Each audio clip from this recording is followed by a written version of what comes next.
Eloise here today for Lawnfawn and welcome back to the channel. Today I have an Easter card to share with you all.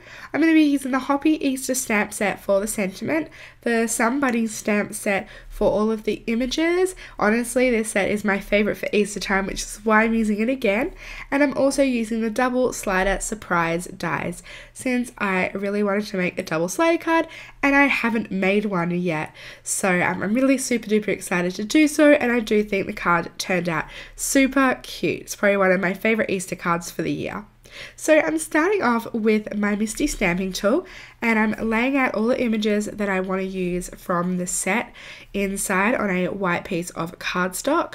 I'm just doing this because I wanted to stamp multiple images and I really wanted a nice dark impression, and I thought the MISTI would be quicker to stamp all of these images in. So I just went ahead and stamped them all out. I am using multiple of each image because I'm doing quite a large scene. So I just went ahead and stamped those out, and now I'm going to Copic color them like usual. I love Copic coloring. It is the fastest way for me to color and I just love the results. They're so clean and crisp and I just really love it. So I'm starting off with coloring in these little planter boxes in with some browns. I'm using E40s for those. I'm then moving on to the watering can and also like the heads of the spades, and I'm coloring them in with some C markers because they would all be metal and C markers are perfect for metal things. I'm then moving on to some more greys and I'm colouring in the bunnies. I am using some warm greys for the bunnies just because they would be the most realistic, I think. So I'm using W3, W1, W0 and W00. If you wanted them to appear more white, just drop the W00 and use the 0 marker to blend out the greys and they would appear more white rather than grey.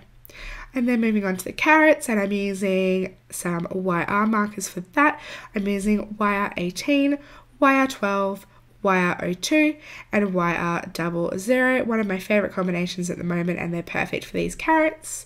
And then moving on to colouring it with some yellows, so I'm going to colour in the centre of the flowers with these. I'm using Y17, Y15, Y13 and Y11, just the perfect simple yellow combination. Once I finish colouring in the yellows, I'm going to move on to using some greens for the tops of the carrots. I'm using YG09, YG07, YG03 and YG01. I'm just using 4 colours, even though these images are quite small because I've just been loving using 4 colours lately. But again, of course, you could just use 3 colours or 2 colours if you would prefer. I just really like having lots of shading and lots of dimension on my images. So now moving on to some hot pinks. I'm using RV19, RV25, RV13 and RV10. I am going for a lot more brighter colours for this Easter card today since they're just my favourite. And I think these colours work really nicely together, and they're also going to match the pattern paper I'm going to be using. I'm now moving on to some aqua colours, so I'm using BG49, BG13, BG11 and BG10 for this. I am using this just a really small amount, so I probably could have used 3 colours here, but I still used the 4. So I'm just going ahead and colouring those in, and then I'm moving on to some BV colours, so I'm using BV08, BV04, BV02 and B63 for my lightest shade, and I'm basically just colouring in the rest of the images that I have remaining, so like the rest of the eggs and the rest of the flowers and things. And then I am going to move on to some E50s for the handles and also the soil in the planter boxes. So I'm just using E57, E55, E53 and E51 for those. Now all of my images are coloured in. It's time to die cut them all out using the coordinating dies. So I'm just going to use some low-tack tape. This is just some washi tape that I have in my stash, and I'm just going to adhere these down into place and run them all through my Big Shot machine. This did take quite a long time since especially I had like 8 of the carrots and things like that to die cut, so that took a while since there was only 1 die for those, but it worked okay. So I'm just going to run these through my Big Shot machine and then set all of the images off to the side. Now that they're all cut out, I am going to move on to some more die cutting, and I'm going to die cut all of the pieces that I need for my double slider card.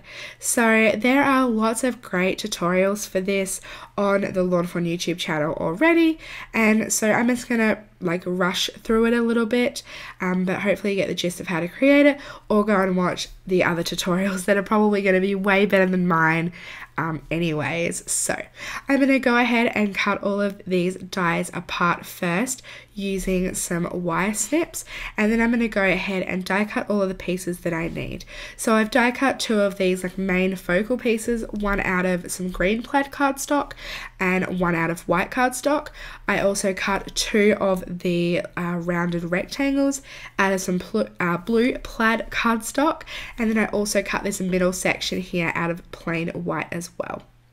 I now have a piece of plastic. This is just some old packaging that I had laying around in my craft room, but a plastic bag or anything like that would work great here. And I'm just going to be wrapping this around this white inner piece, just using a little bit of adhesive to adhere one side of it and pressing it down into place. You don't want this too tight or too loose, but just how I did it here seemed to work just right for me. And I'm just going to go ahead and sort of move that around and make sure it works well. I'm then going to add a couple more strips of adhesive. This is 1/8 of an inch, and I'm just going to put one strip here on the left, flip it over and put one side on the right. And this is going to be where I adhere those 2 little blue plaid pieces that I cut before too, so they can slide in and out of the slider. I've then gone ahead and used some more of that same green pattern paper that I used for the main focal point, and I just went ahead and cut a couple of grassy hills out of that, and I just adhered it on the bottom of these blue plaid pieces. I'm then pulling out some of my images that I coloured and die cut earlier, and I'm just arranging 2 little scenes. They are basically just going to be mirrored of each other, but they are sort of slightly different, but basically I'm just using the similar images on each side, and I'm just laying these out first, and then I'm going to go ahead and use adhesive to stick all of these down. I'm just using flat adhesive here because you don't want it to be bulky, of course, inside of this slider sort of component there.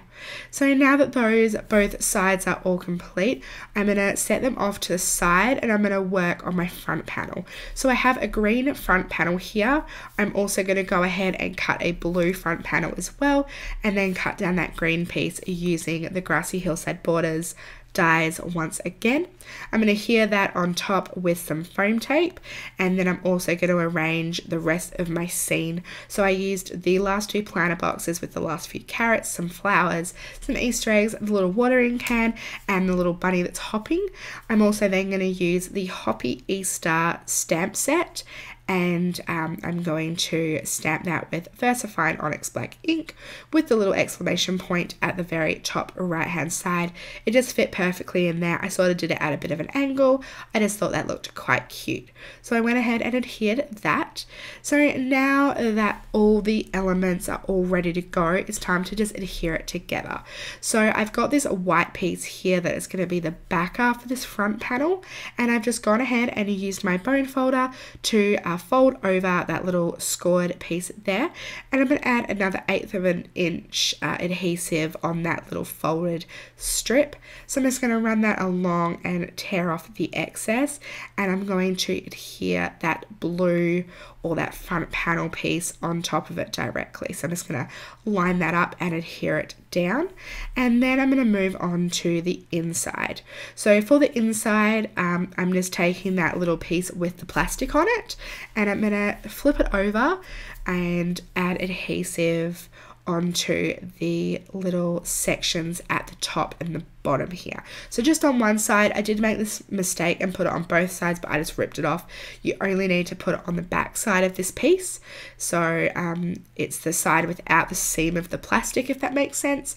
So I just went ahead and added the adhesive on there. And then before I adhere it into my card, little double slider component piece, I'm just going to add these like little additional scenes onto each side. So I have this piece here. I'm just going to line up that plastic in the center of that little slider piece, and I'm just going to take off the backing of the adhesive from the left side and adhere the piece that's going to come out of the right side onto there. I then flipped over the panel and I'm taking off the backer of adhesive from the right side, and I'm adhering this piece face down so the seam is on the inside, and this is going to be the piece that comes out of the left side. So once those are adhered down into place, I'm going to remove the backings of adhesive from the back of this piece and adhere into this component of the slider. So I'm just going to line that up at the top first, just making sure to adhere it under that score line there so it closes correctly, and then I'm going to press down the other side. And you can see here that when I pull through the tabs on each piece, the slider is going to come out both sides, and it just looks really fun. So I just tested it a little bit there just to make sure that it worked and it wasn't sticking or anything like that.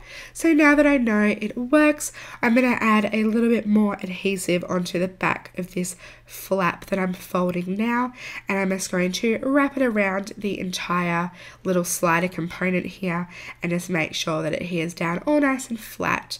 I'm not sure if I was meant to adhere this on the back side or on the inside, but I did it on the back side and it worked fine.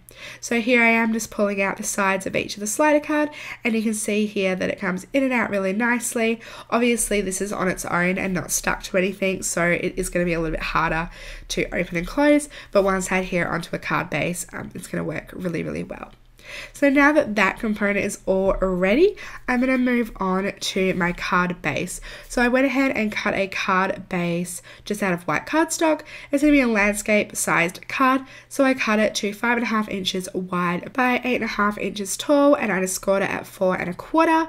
I then went ahead and adhered some yellow plaid cardstock on top, and then I also went ahead and used the stitched scalloped border dies and just cut it out of this pink and orange plaid pattern paper as well.